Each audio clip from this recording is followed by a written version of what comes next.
So what happens when your worst fear becomes your reality? Hi, I'm Brent Cassidy.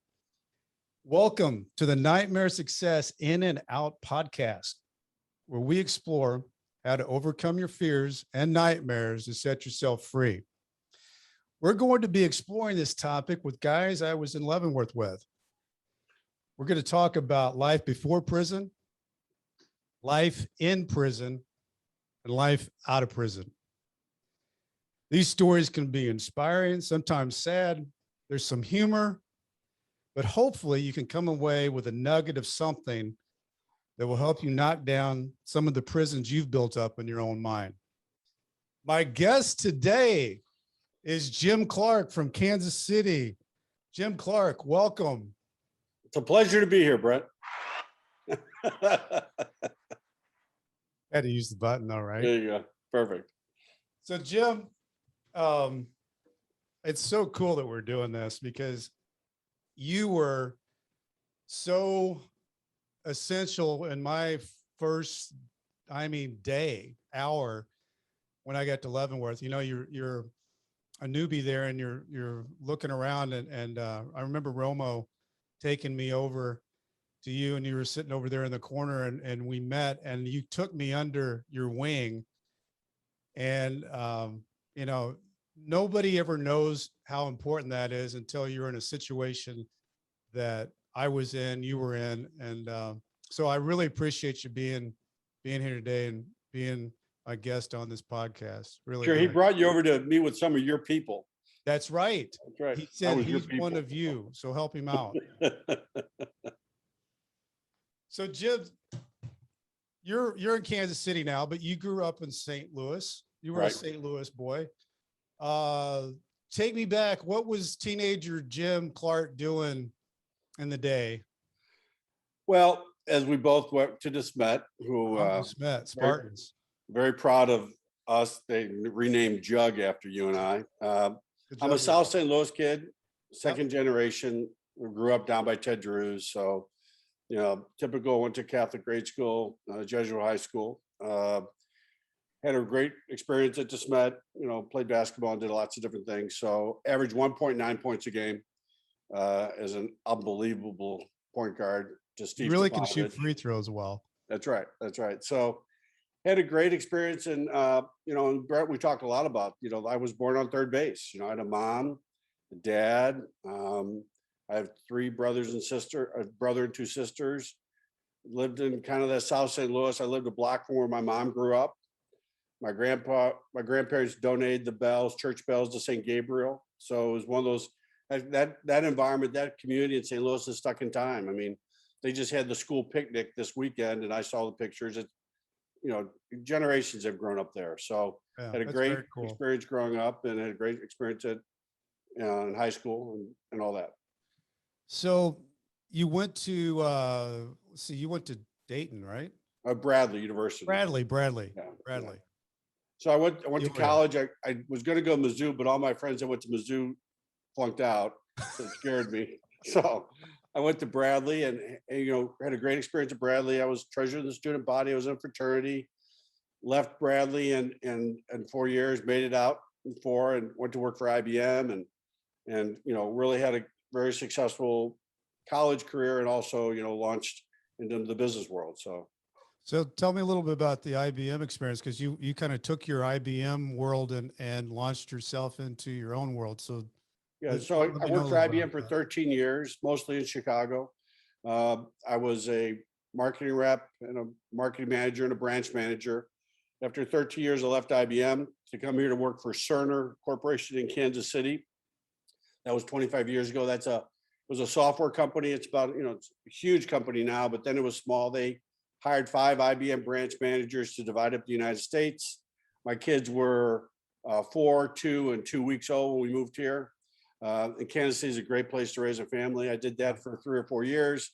Then I went out on my own. I brought 8 million of venture capital into a small company.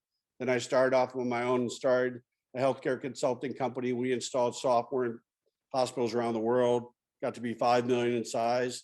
What was the name Everything of was that? just going great. What was the name of that? I ran into a wall. So Jim, what was the name of the company you started? Swish Holding Corporation, like Swish, like remember when you and I played basketball, Like, every yeah, shot. Yeah, it was right. that. Yeah. Yeah. From the free throw line. Yeah. No, you're a good shot. I'll give you credit. You're a good shot. All You can right, play good. basketball. It's hard to say that, I know. I know. It's Hard to like say. vinegar in my mouth. All right. So tell me, like, you know, when you go through the experience that we went through, when was it that you knew things were going the wrong way, that things were bad and things were not feeling right? Yeah, it's the same attitude that you want to start your own business. That same kind of confidence, and I can go get them, and I'll never give up. There was a Trump book out there, Never Give Up at that time. Yeah.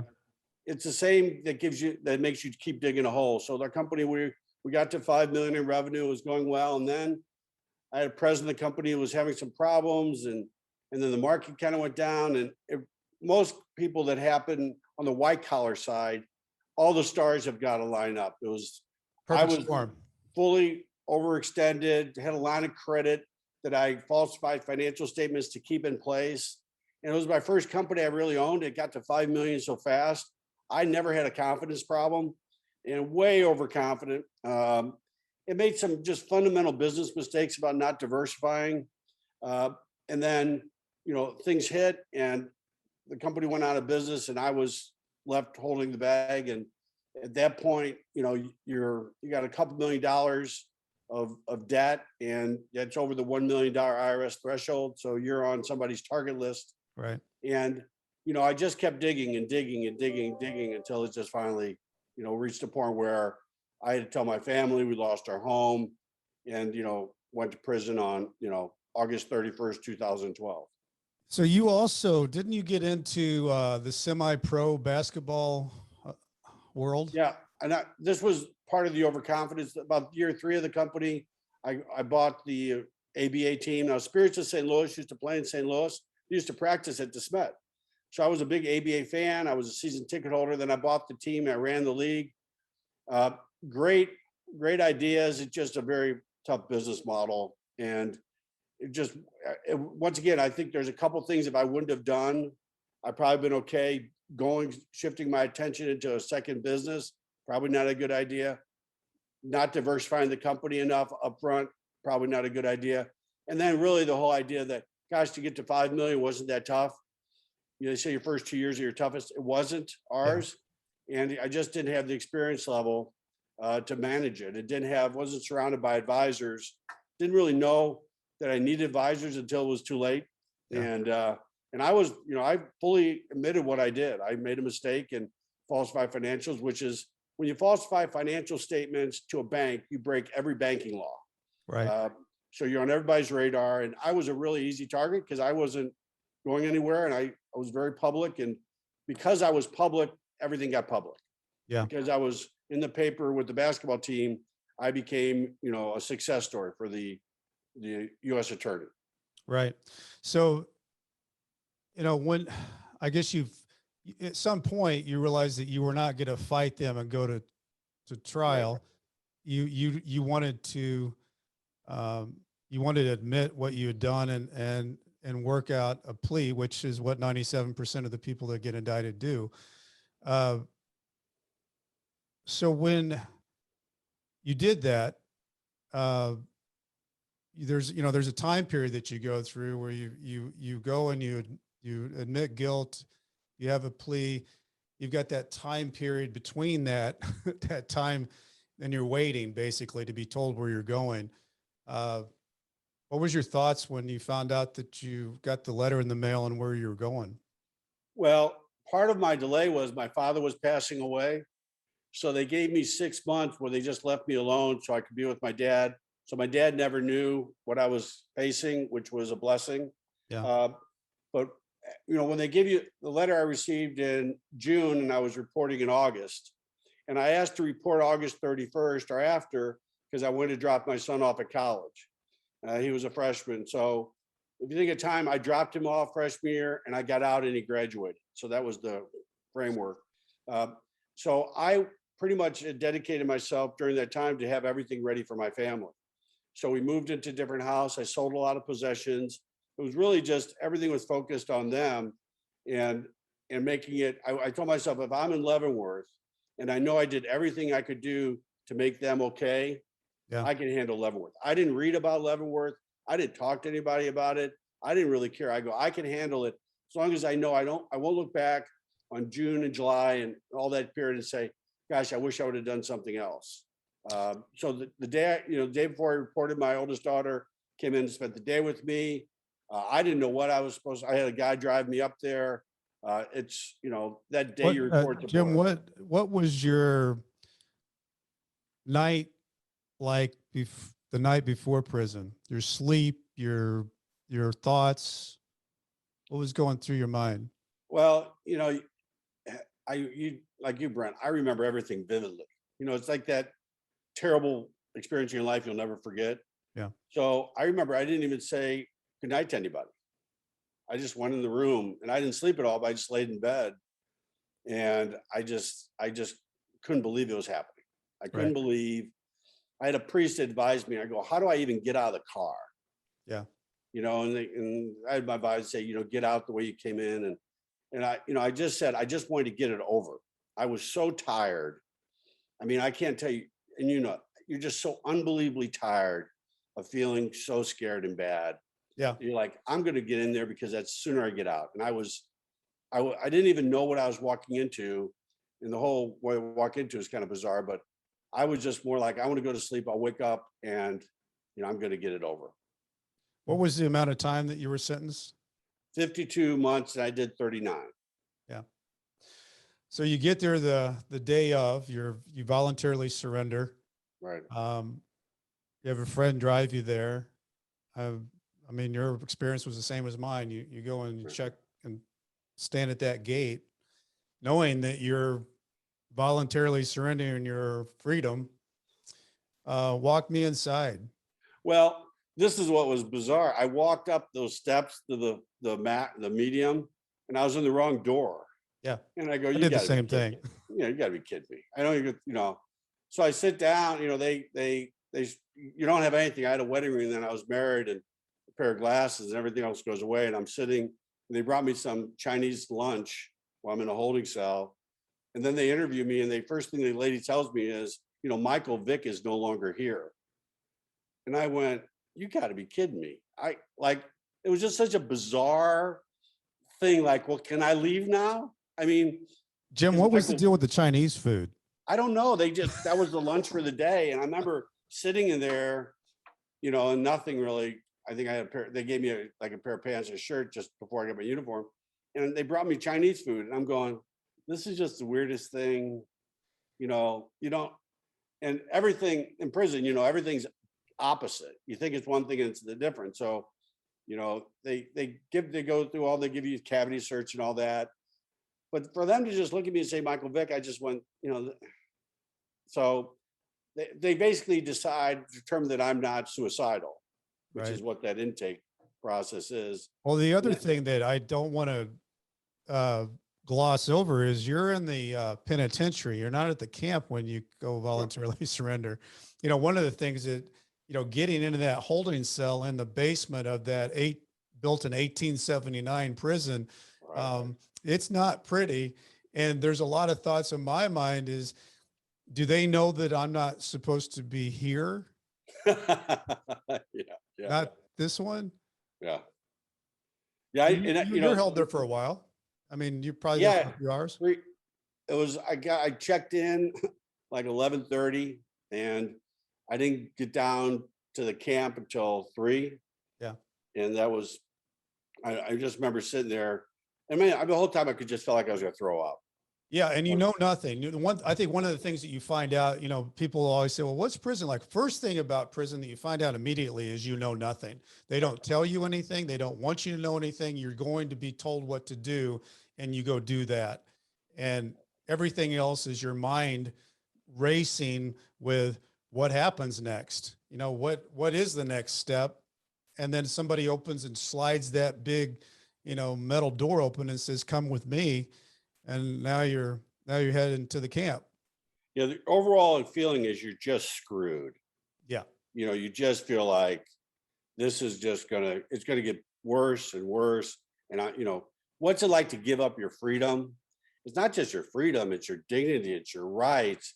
Everything you say is everybody thinks you're lying. You're treated like you don't exist. And you get obviously used to that. But when you're sitting there realizing the boy, this sure feels like the bottom. I mean, it felt like that to me. So when you walk in to this rundown looking elementary schoolhouse that you're going to be spending 3 or 4 years in, what happens?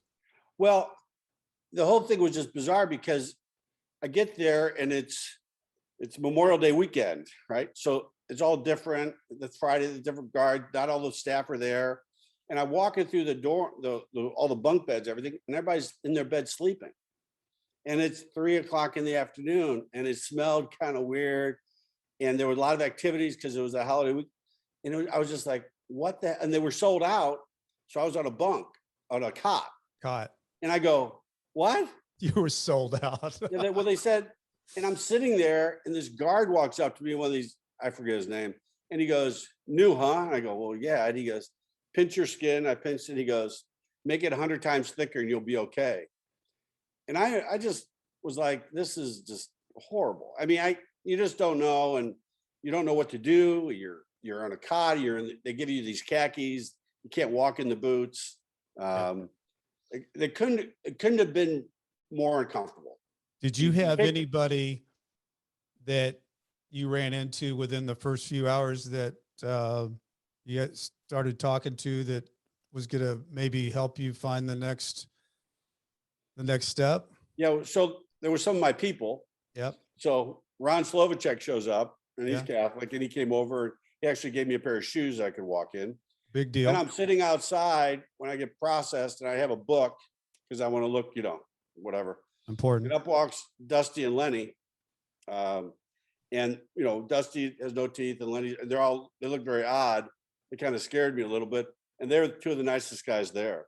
Yeah. So guys do reach out to you. Most of the guys don't want anything to do with you, or they're going to try to hustle you. Right. To sell you headphones or, and I did have there was a guy that owned an ABA team in Texas. So I'm sitting on the cot. He goes, hey, Jim, how you doing? I go, what? I didn't think I knew anybody there. I wasn't really proud of it. He goes, hey, welcome. I go, well, great. You knew somebody. I knew somebody.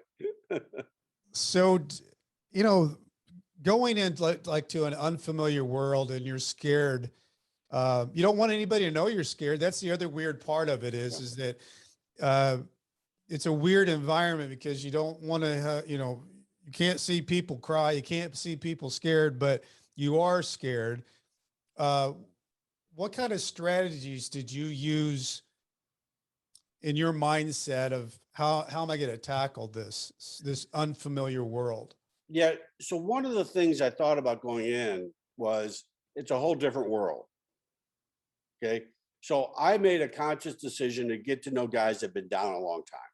Okay. And it was uncomfortable at first because they view most white collar guys as rats. We're going to rat them out, or we're totally conceited. We think we're superior. We didn't do anything wrong. So I went after, Droopy and a bunch of the guys that had been down a long time. And they would just tell me things. I don't know what we could say on air, but they would just, everything's the opposite, So if there's a saying called lay down and lick your nuts. Yeah. So it's, you've done something wrong, take it. Mm-hmm. Take it. Don't sit there and complain. You did something to get you here, take it. And so they kind of almost all you're thinking is wrong. Yeah. Like if there's somebody doing drugs next to you, you can't look at it because it's not your business. You don't need to know about it. Guys cutting in line in front of you during lunch and dinner, can't say anything. So you're basically the term I would use, Brett, I was just spinning the whole time.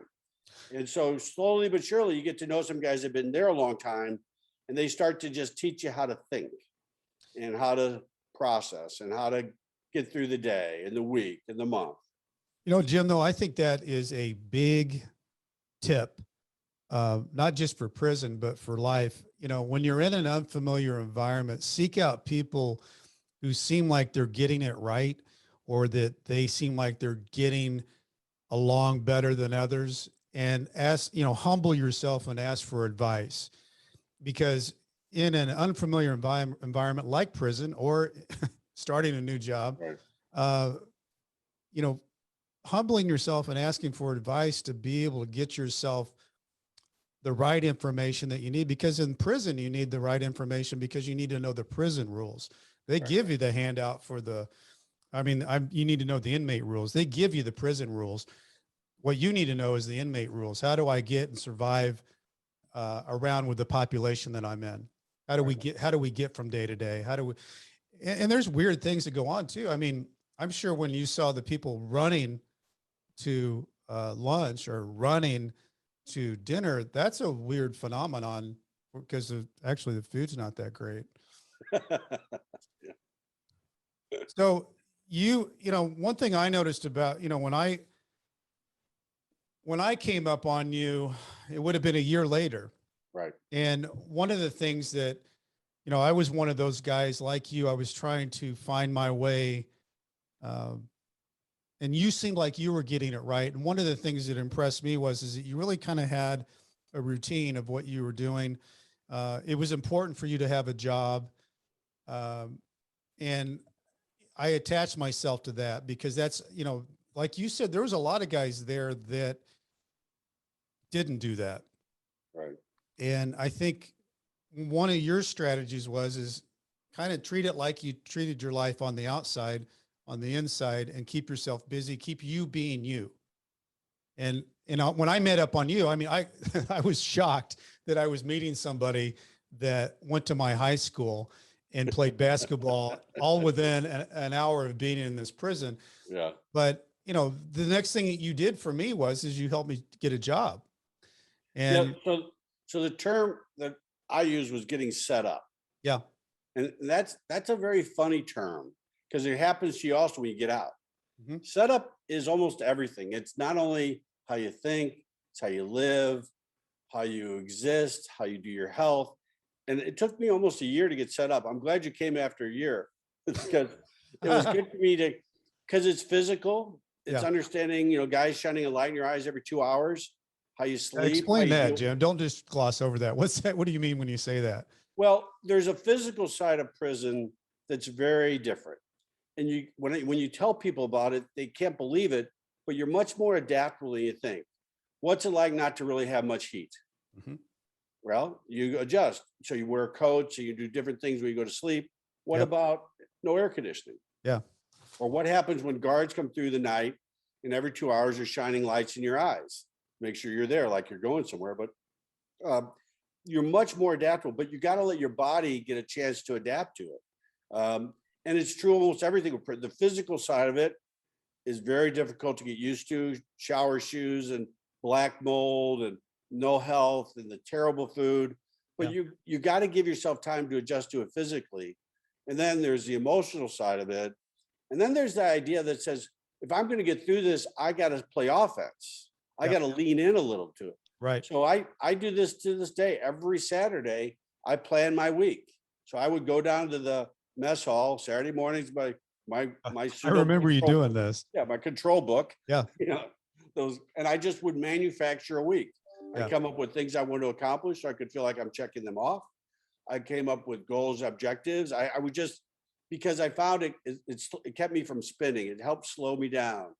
So by the time you got there, Brett, I was in a job that I worked a year to get. Yep. I had gotten the faith stuff going. I had what was a new normal life, but I could actually feel like I could calm down a little bit. I wasn't as scared, or I didn't find myself, the term I use, spinning as much. And then when you came to me as having someone that that I could do this with, because you don't have a lot of people you could talk to in prison, really talk to. The other thing you had is you had such a strong support family that I just kind of adopted. They would come and visit you and see all that. And it was so healthy for me to see a family support, even though I didn't have that. And for lots of reasons, I didn't have it. I'm not blaming my family, but to see that, it made me feel like, oh, that's normal. Not what I'm going through isn't normal. No, it's interesting. And I think that you bring up another good point about you did plan your day. or you planned your week. You know, what do you think? How did you, because there's hard days in prison, there's sad days in prison. What was your, how did you get yourself in and out of that? Because Right. you can't change it, your environment around you, but you have hard days in prison. You have sad days in prison. What, what gets you up and moving out of that? You know, and I don't think you and I have talked about that We really. I mean, we haven't. talked because it's private, right? So Yeah. one of the talents I have now, I never have more than one bad day. So one of the things, there's a guy named Father Al Rockers. He's advised me before I get prison. I go, you know, how do I get through when I'm really down? When I'm really depressed? He goes, let yourself go all the way down. Don't fight it. Get depressed and then learn to come back up. So on the days when I would actually feel like I was overwhelmed, and it could be a trigger, it could be a daughter can't come in to see me, or I missed this graduation, whatever, and you get triggered lots of times in prison. Um, that I would actually go in the shower, cry, Yeah. and I would cry hard, Yeah. and I would let myself have a really bad day, Yeah. but I wouldn't have two.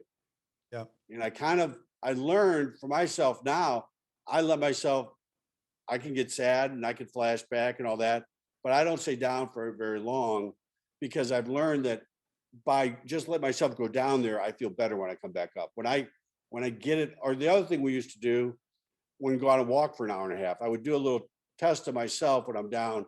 How do I feel before I go outside and work out or walk? And after an hour and a half, how do I feel? And I feel better. And I would find those things before and after that I would feel better about. And I'd Well, and I walk think, myself. Jim, that's something that we did a lot. We walked uh, a long ways in a small yard. The beautiful barbed wire. Yeah, beautiful barbed wire. The sun would hit it at certain times, and then as the sun was going down, it'd give you different colors. But you know, I always thought, you know, with the talks and the walks that we had, also made you feel more normal. I was always looking for things to make me feel like Brent, you know, that I don't want to get prisonized. I don't want to get institutionalized. So what can I do? You know, my thing and it's interesting that you say that, Jim, you know, going all the way down, because I wrote in my calendar every day.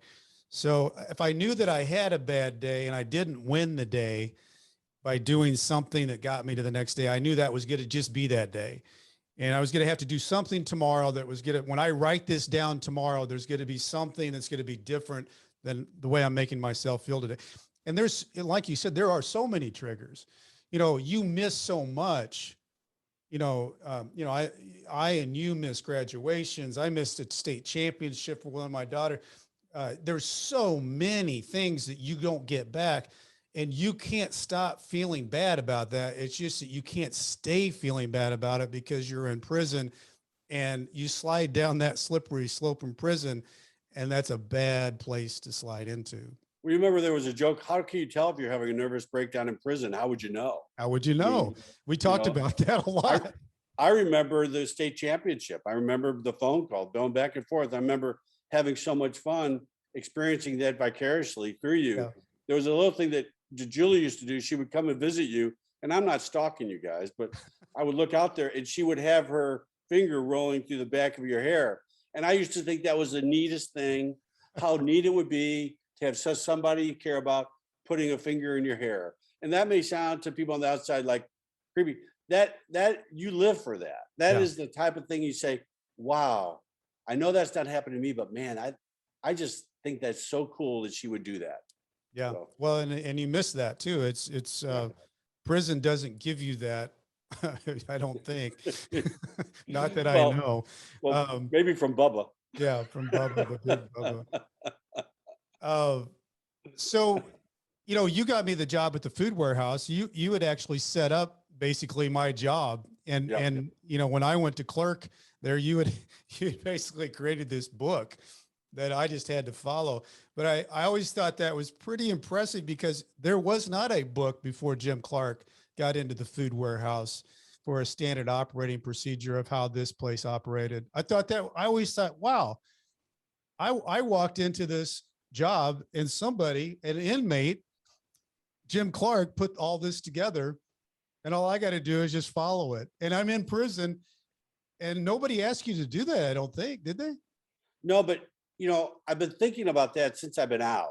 Yeah. And I finally understood, somebody was explaining how you build your soul. Mhm. And your soul is your mind and your heart. And I think, and that's also with faith. How do you get to faith? Your mind and your heart. But when you're working on your soul, and really prison breaks you down to your soul, right? What you do, I think, whether it be what you read or how you work, is you have to hit both things. If all you do is all in your heart, you're not in your brain, then all of a sudden you just are so overwhelmed with emotion all the time. Right. If you get a chance, even if you're faking the brain stuff, doing things that over the top, or I mean, we could talk about how many times I painted our room. Well, I was just going to say that trick you did, but I got to tell you, yeah, and I know you were busy in your mind because you were just, a couple of months from being released, but you knew that worked for you. You knew that I'm gonna paint. And by the way, our cell looked great. By the way, fantastic. It was very much admired by many. Pottery Barn, I heard. Yeah, yeah. The Martha Stewart edition. but the point about the job and things like that is, when I look back, and it's true to me now, that I understand I'm doing things that intellectually are rewarding, are stimulating my brain, that I'm getting some satisfaction from the work itself. And so I went out of the way to find work that would give me the kind of a satisfaction that, whether it be working in the garden and the farm and doing vegetables, that I would get rewarding from the work itself. And that really fed my soul. On the heart side, having compassion. The other thing is seeing a whole bunch of guys that weren't born on third base and feeling pretty lucky that I had a great life. And also, like, you kind of feel like, what can I do to help? Well, and I want to get into that, Jim, because one of the things that you did in prison, and I bet it hasn't been done since, you got very involved with the Catholic ministry there. Can you explain to me, because what you did and how you did that, I'm not sure if it ever happened or will ever happen again, but can you explain how that happened? Because you brought a very important person into that world for these men. I'd just like for you to share how that worked in your brain and you put it into action. So there was a group, I was at a Catholic parish called Nativity Parish in Leawood, Kansas. And there was a men's group that I was part of. And before I went to prison, they put their hands on me and prayed on me and said, whatever you need when you go there, we're there for you. Well, I had one of the priests there, Father Al, I asked, how do I get deeper by faith? And he said, you work on it every day. And it was something you do. It's not something you just read about. So I got to Leavenworth and they didn't have mass coming in on Sundays. And because I was in basically 45 minutes from Leavenworth, I had people that I could help do things with. So they sent videos and things, but I was able to get Father Schieber from St. Michael's up, who was a vicar general who's in charge of placing all priests. So we lucked out. We found a guy named Archbishop Kelleher, who was a retired archbishop that was going up to Leavenworth, the big house, that we were able to, for my connections at the parish, have him come over to Leavenworth. And he was at the age where it was kind of harder and harder for him to go into the medium. So he really started to come into the camp with us. And then we built the Catholic parish, pseudo-Catholic, it's called Maximilian Kolbe, after the patron saint, the priest that died at Auschwitz. We had what's called an RCIA program, where we had about 17 guys convert to being Catholic, but it wasn't really a Catholic thing. It was a Christian thing. It was a Catholic mass once a week. And then we had a Protestant choir singing Ave Maria. If you know anything about Protestants, that's kind of a funny thing. It is funny. But the guys would go to mass, would be just trying to get through the week. So we learned, so I got a chance. I didn't have a lot of family visits. So and Brett, we know this, I would dress in the clean uniform stuff on Sunday. And I would stand out there, wait for the priest to come in. And guys would say, hey, are you having a visit? I said, no, I'm visiting baby Jesus. That was kind of my thing. But we had 380 guys, went through it over 3.5 years. We did a Feast of Our Lady of Guadalupe and all that. But it was extremely rewarding because it wasn't about me. Yeah. I found one of the things that fed my soul wasn't to be so narcissistic or so much into me. And so the faith stuff allowed me to kind of open up and get to know other guys personally. And we had guys, I mean, there was one guy named Teddy who had AIDS and cancer, and he was right across from us, Brent. And I went into Archbishop Kelleher. I said, I don't know what this guy's faith is, but he's dying. And Archbishop Kelleher said, I need to see him right now. We held up mass for a half hour, 50 guys out there watching. And 2 weeks later, that guy died. Yeah. And the guys could see, really, when you have a priest walking through hell, that's what it's like in Leavenworth. A priest was walking in. Yeah. It doesn't matter what denomination, what, just a pure man of God. And you just wish all the priests could see what rock stars they are. And you really see that in prison. It meant a lot to a lot of people that actually happened, that an archbishop would come to the place that we lived and was not afraid to be there, became part of it. And I think the guys, for those who didn't have anything, it gave them something, and it was a big deal.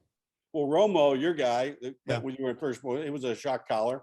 Mm-hmm. So there was one time where the Hispanic Mexican gangs were fighting, and one of the groups didn't come. And Kelleher said, he went to Romo. He goes, where's the other group? He goes, well, we're fighting. He goes, I need to see both your shock collars right now. Nobody messed with the Archbishop. And the other thing is he would bless rosaries. So one of the things Brett, saw, there was a huge rosary making business. Right. There's a lot of hustle in prison. A lot of hustle. But he'd come to mass and there'd be 10 rosaries to bless every week. And he goes, Jim, he goes, how many rosaries do these guys need?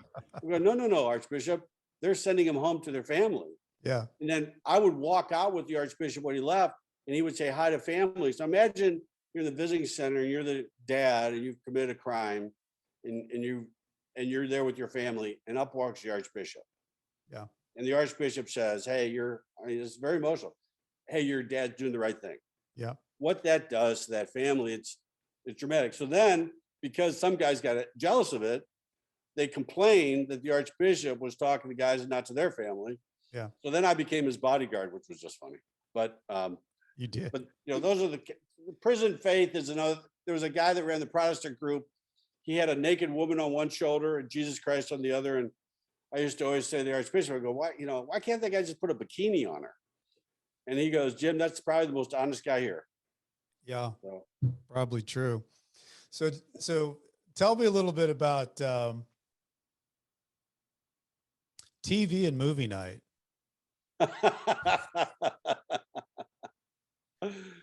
Well, after I beat you playing basketball, right. That's what I remember. That's good. So it's a weird thing. They have movie in the gym, 600 guys or whatever. Uh-huh. Of course, it's R-rated movies. Why? Because they can bootleg them. Why? Because they're criminals. They like to do that. And they're selling all sorts of good stuff and questionable stuff, made in microwaves of cheesecake and different things. One of my memories was I'm sitting there and they got an R-rated movie and up comes a naked woman. And I'm going, oh, okay, great. Nobody says anything. And then about a half hour later, a guy's doing meth. The place goes crazy. And that was the first time I really started to understand addiction. I mean, the fact that these guys, they would talk about that all week. And they would tell their stories, and they would like to tell, especially guys like me that never did a lot of drugs. They would love to embarrass me and tell me stuff to freak me out, but the draw of that and actually seeing the visceral reaction to somebody doing meth, if you were into meth or cocaine, and how it was just so impacted the guys, I was like, wow. Yeah. And you're right about that. That did create quite a reaction.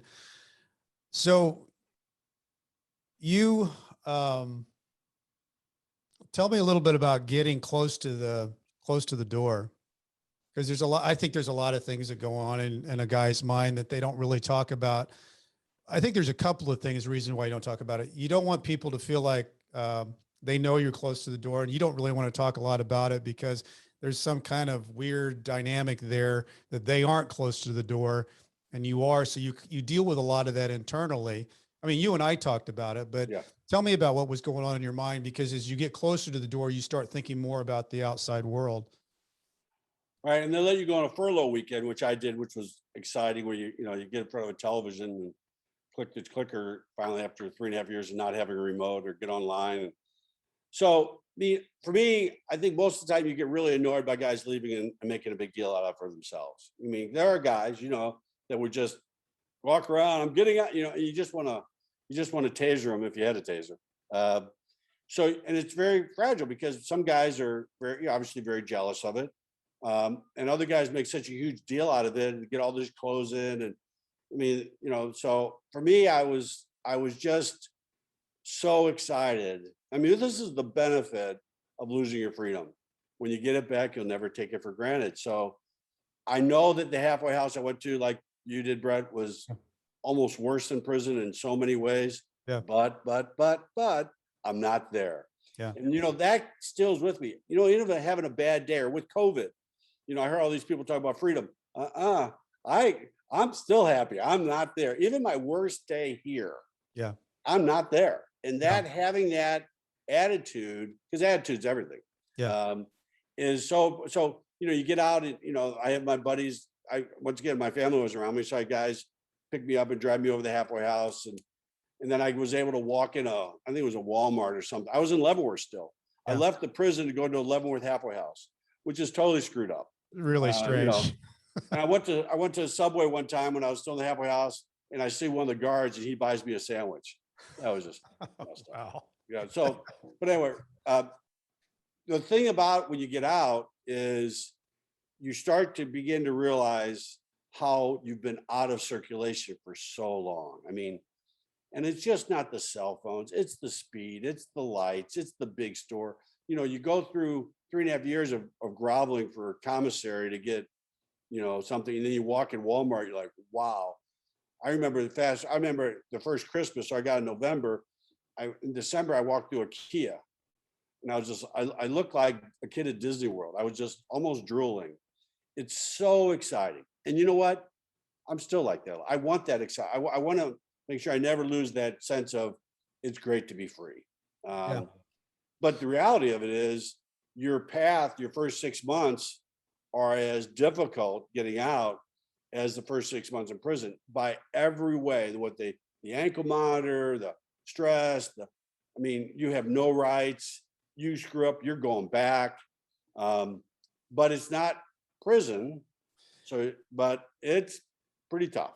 Yeah. And I think that's a really good point. When you get out, you're not in prison, but you still have all the things surrounding you and your mind of being in prison. And like you said, if you mess up, that whole idea of going back will keep you up at night. And that's, like you said, getting set up in prison, you have to get set up back in real life because strangely enough, when you go into prison, it's like the clock stops. Yeah. Literally stops. And then you are basically thrown back into society, like just boom, you're in, and you're catching back up to that time period that stopped for you. And you're trying also to be very normal when you're not feeling normal, because that's the weird part of it is that you are excited. I mean, you can't take that away from being out of prison that you're excited about it, but you're not quite normal yet. That's what's strange, is that you're not quite normal yet. And it takes you 6 months to a year, I think, to start feeling like, okay, I'm here. Yeah. Well, I think that's a function of what you're going out to. I mean, I think, Brett, I've only recently begun to feel normal, and I've been out 5 years. So Yeah. if I went back out and I was around my family and we lived together and all that, I think normal would happen much easier. But 80% of the guys have been down for more than 2 years. You get divorced. Yeah. It's not only not normal, you're now you're not raising kids. It's a whole different thing. So, the thing that it's the transit, getting set up again, and the way you're through the setup process is you're not spending as much, and you're actually starting to feel like you're not looking over your shoulder. If you're driving a car, you get pulled over by a cop. I was in a car accident, somebody hit me from behind, and I was still under the halfway house 6 months.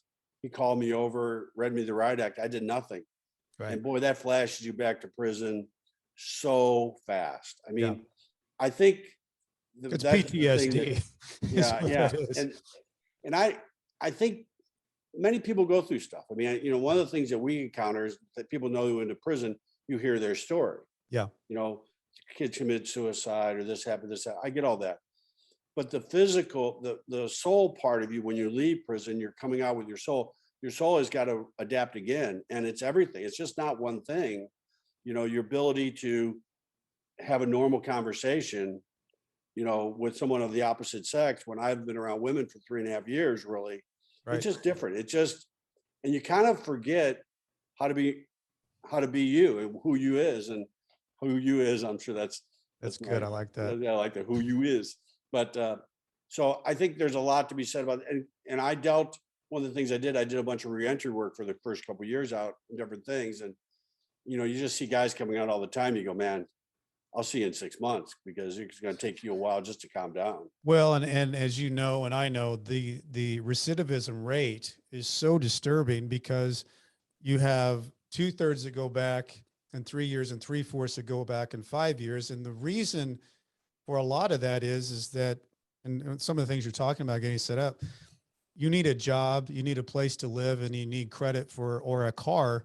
And all three of those things, they can discriminate against you and not give that to you, Right. because you're an ex-felon. And so it makes it really, really hard, unless you've got somebody that wants to believe in you, give you an opportunity, somebody you have a relationship that knows you.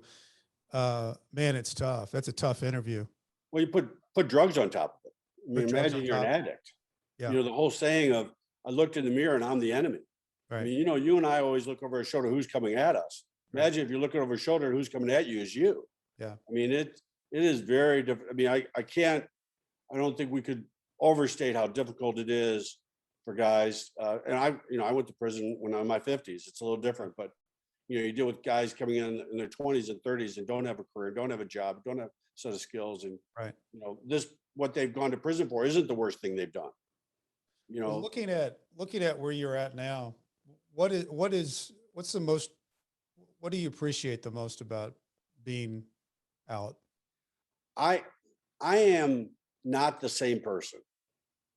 And I'm still not over the, could I forgive myself for what I did to my family and the hurt I caused? I'm still not there. I'm far better along on that, but I'm just not the same person that made those mistakes. And I'm very thankful that I'm not. Now, I would never want to go through this, but I am stronger. Yeah. I am smarter. Yeah. I am humbler, if that's Yeah. a word. Yeah. I connect with people directly. I have a zero bullshit meter with people. I'm not superficial. Right. I like to have meaningful conversations. I don't get distracted by Donald Trump or any of this stuff. I have a chip on my shoulder, which is I want to have a great life. Yeah. And I'm not going to be denied. Yeah. And that's one of the things coming through prison. If you get through it, it didn't win. Right. You feel a sense of accomplishment that you survived that and you got out. Isn't that weird though? I mean, if you try to tell people I feel proud that I got through it, Yeah. they'll be like, proud of being no. Really? Yeah. Did you find it hard to blend back in to society? Well, what I did, and I'm not sure I would do this again. Okay. In retrospect, I went back to my old neighborhood, went back to my old parish. Yeah. So I did a presentation with Archbishop Kelleher, and we walked guys into prison it was a Catholic business network. We had 200 guys in a room, and he basically went through what's it like to say mass in prison. And this was my parish for 25 years. Yeah. I walked all the guys into prison and go through the experience of what's it like to get out. And then I had Catholic Charities do a piece. And I wanted to kind of say, I made a mistake, but I'm not dead. Right. You know, I'm not going to be defined by my worst thing. No. And I did that consciously. I don't know. And I had a whole attitude about this, Brett. You remember that. Yeah. I'm going to go back and I think part of me would probably say now I may just go someplace new and not have that fight. Yeah. Because, you know, I can tell you, I got feedback the other day. I met a guy that works with me with foster care kids we do. He said he was talking to a guy at Nativity and he explained it to him what I was doing. And the guy said, yeah, but he did so many bad things. He's just trying to make up for it. And I go, really? Yeah. You know, Pete Carroll, after he had that horrible call at the Super Bowl, I remember his Sports Illustrated interview, and he said, I'm not going to let those 10 seconds define me. I'm going to use it. Yeah. And I think that, you know, that's one of the reasons I felt like writing a book and doing a podcast. I feel like the experiences that we have, um, mistakes don't define you. They make you wiser. And, if you use your experience, whatever your experience is, you can benefit yourself and maybe somebody else. But I want to talk a little bit about what you're doing now, because I think it's really interesting how you're really doing something that makes a lot of sense and not a lot of people are talking about. So one of the I went to this thing called the Halftime Institute. It's in Bob Buford's group in Texas, Catholic Charities page. So the idea is that the first half of your life is success, the second half is significance. So a lot of the people that go there, have made all their money and trying to figure out what gets them going for the rest of their life as they retire. So one of the principles is called a small probe. That as you look at your life, you look at what gives you joy and happiness, probe things to look at where you could volunteer and help. So I was able to 2 years ago, I volunteered, got involved in foster care. And I began to really see these kids have, they aren't born on third base for sure. And 40% of the kids that age out at the 18 go to prison. So I had some How much? Did familiarity you with say what they look like. 40%? 40%. Yeah. Wow. Okay. So if I take a 17-year-old in foster care, I hung out with them when he was 25 and 30 at Leavenworth. I mean, there were a lot of that there. So I began to volunteer. We did some work with teenage suicide prevention in 4 Catholic high schools. We found a health model. And about a year ago, after a bunch of different jobs I did, I decided to go full-time into foster care. We're doing 2 things. One, we have a foster care ranch in Lawrence where there's 20 boys that are in 3 group homes, and we work with them for a year on what's called a hope, health, and strength model. And some of it's what I learned at Leavenworth, and some we learned teenage suicide prevention. So we're building that model with them to help those kids have a good life. And then the other thing we found, we're going to solve homelessness of foster care. So there's a program called Victory Lap out of Tennessee where kids that age out actually live in senior living communities. So we're right now, Which is a great idea. I mean, I think that's an unbelievably great idea, because these people that are older, like the young people, and the young people being with the older people, that's a natural community. Yeah, we've had 15 seniors involved with these foster care kids in the last year. So one of them, Sue, her husband passed away 90 days ago, and she said, "You saved my life." Another one, Sandy, who's 82, who's a 2nd grade teacher. She reads to the boys every 2 weeks because nobody's ever read to them, and gives them books. It lights her up. There's a principle of this hope, health, and strength model called lighting you up. Yeah. So what we're trying to do is we'll get our first, there's 500 kids in Kansas that age out of foster care. We'll probably try to place 200 of them over the next year, and we'll take this model and we'll take it nationally. So what helps me, I'm not around my children right now, but I have a big father gene in me. It's one of my favorite thing was called dad.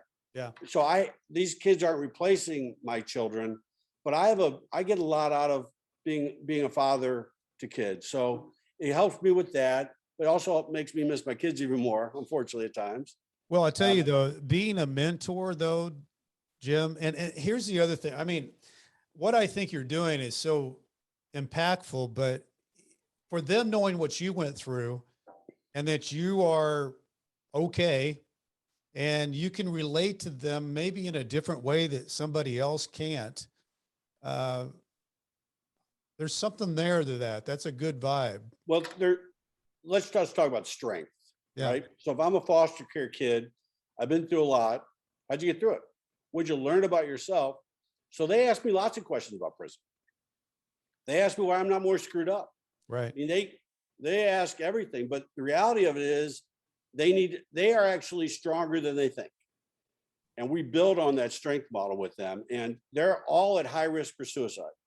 The program called Sources of Strength out of Utah that we use has never been applied to foster care. So, by the way, that same hope, health, and strength model, we have seniors right now that are at serious issue of mental health. I was just with the CEO today that we're going to do a model with them. So the net of all this is it's my soul. I built the point where I'm proud of who I am. I'm not the same person. I'm not saying I'm better, because I wouldn't want to say I'd want to go through that again, but I'm using it. And so what I learned about my faith was it was something I did. It was a verb. And so what I'm trying to do with my soul and my own life is I'm trying to use what I've learned and apply it to something. And the work is extremely rewarding, helping kids, but also helping seniors. Yeah. And I think we're gonna have success because the agenda is really the agenda of solving something, not building something. If we're able to solve homelessness of foster care kids, the ripple effect, the tipping of all that will be tremendously important to so many aspects. Well, I mean, Jim, I think it's just very admirable what you're doing, but I think, the other part of that is that a lot of what success is are you making a difference? Right. And I just can tell by the way you're talking, it's like the Zawantaneo of Andy Dufresne and Shawshank. You could see him light up. It was the Right. bluest of the Pacific. It's the boat. Yeah. It's a fix. And what you're talking about now, it fills you up. And boy, I think that's. I mean, I'm a lot younger than you. What, 8 years? But man, I'm proud of what you're doing, and I'm proud that you're getting a lot out of it. And I think it's just fantastic. Really. Well, but I think the other thing people need to understand is you and I did prison differently. Yeah. You went through prison and your family and the strength they exhibit. I mean, I have so many stories of snapshots of you and your kids and and Julie and what you've gone through. And your story is a story of strength of a family. And I'm very jealous of that. And I'm also very respectful of that, because I think that if people can understand from your story that a family can flex their muscle, a family can go through the tough times and really emerge. And that is such an inspirational thing to have people know. Families go through lots of stuff right now. There's lots of things going on. And one of the things you did, you were open and honest. You brought everybody together. You didn't play. There was no parsing. Right. They all experienced it together with you and are so much stronger. I mean, you guys really flexed your muscles. So Well, and I appreciate that. And I think that, Jim, there's a difference between victimhood and survivor. And I think you should always look at your situation and say, I'm a survivor in this. How do I get through it?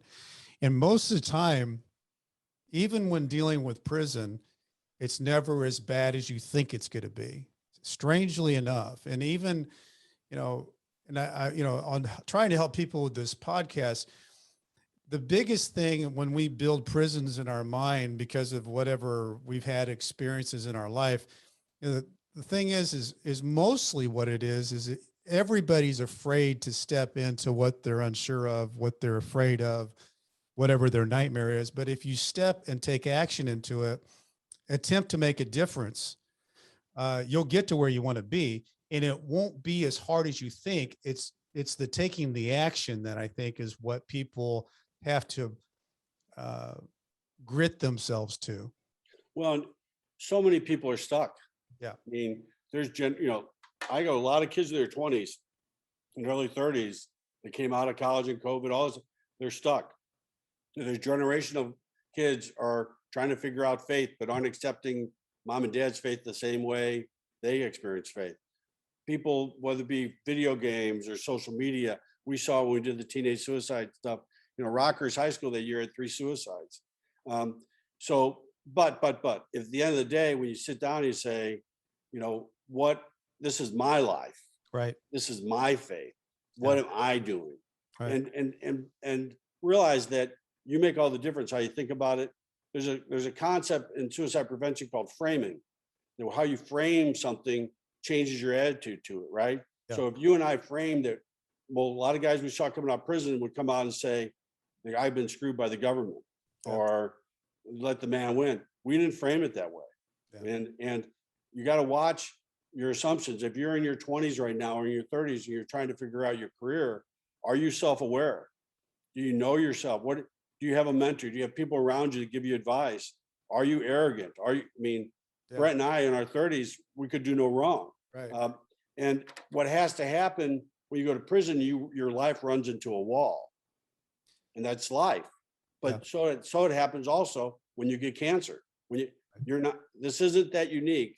What's unique about it, I think, especially in a prison situation, is the fact that this thing stays with you something that we can never overcome, because it's that stamp that, that society has on us. So, Well, and I think the other thing, whether everybody's got their own situation that they deal with, and it's all relative to what they have experienced.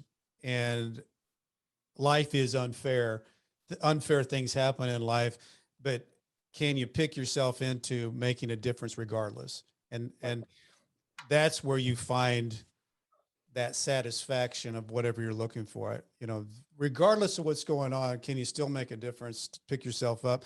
And it's like you said, Jim, it's mindset. It's mindset. It's my favorite, the Henry Ford quote is whether you think you can or whether you think you can't, you're right. Right.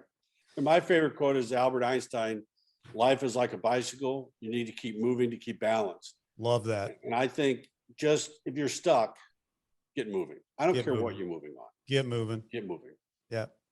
Jim, thanks so much, man. You meant so much to me when I needed help, and it's been a great talk. I appreciate it. Thank you, Brent Cassidy. So everybody, Nightmare Success, in and out. Thanks for being here today.